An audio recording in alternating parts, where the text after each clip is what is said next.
ఛత్తీస్గఢ్లో పోషకాహార లోపం మాల్న్యూట్రిషన్ అనేది ఒక ప్రధాన సమస్య.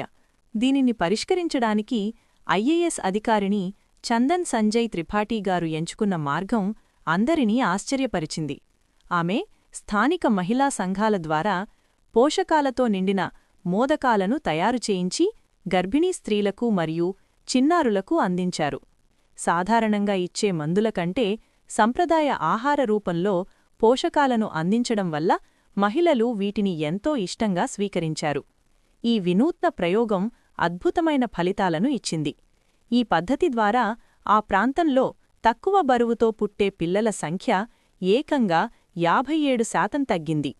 కేవలం ప్రభుత్వ పథకాలను అమలు చేయడమే కాకుండా స్థానిక అలవాట్లకు అనుగుణంగా మార్పులు చేసి వందలాది మంది ప్రాణాలను కాపాడిన ఆమె కృషి అభినందనీయం.